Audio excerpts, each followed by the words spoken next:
บายระบาย Her face is starting to get swell. She's got a little bruise on her face.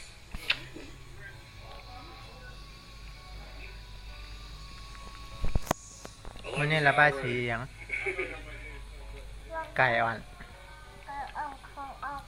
Yeah, y'all want to fight around little kids. I mean,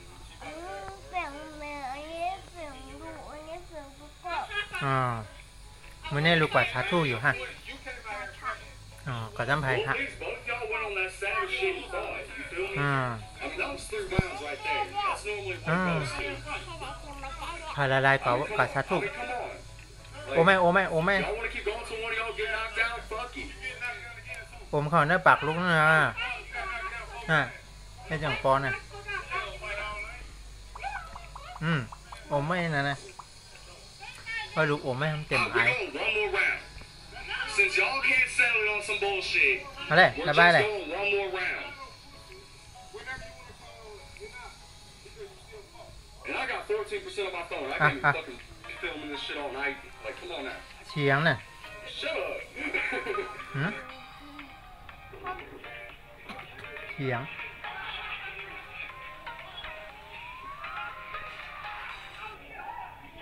อันนี้เอาชีนี่ละเนี่ยตัวแม่เนี่ย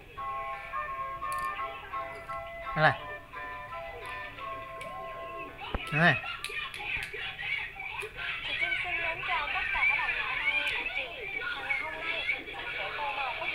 อะไรมาอ่ะยังกินอีกอย่างอะไร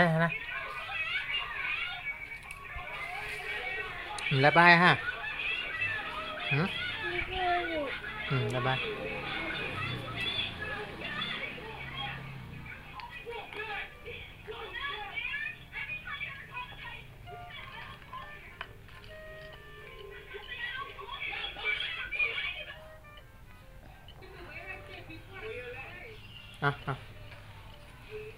มีหลายสีเนี่ยสีลงมีหลายสีครับเนี่ยนะ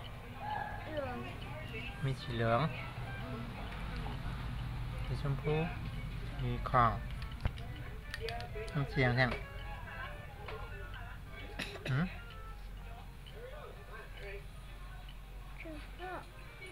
จริงลูกมันละป้ายนี่ฮะ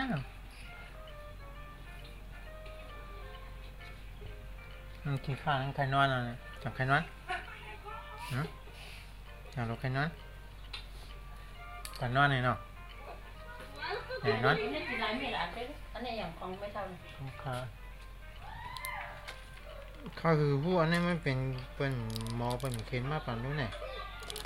2 ถึง 4ก่อนวัน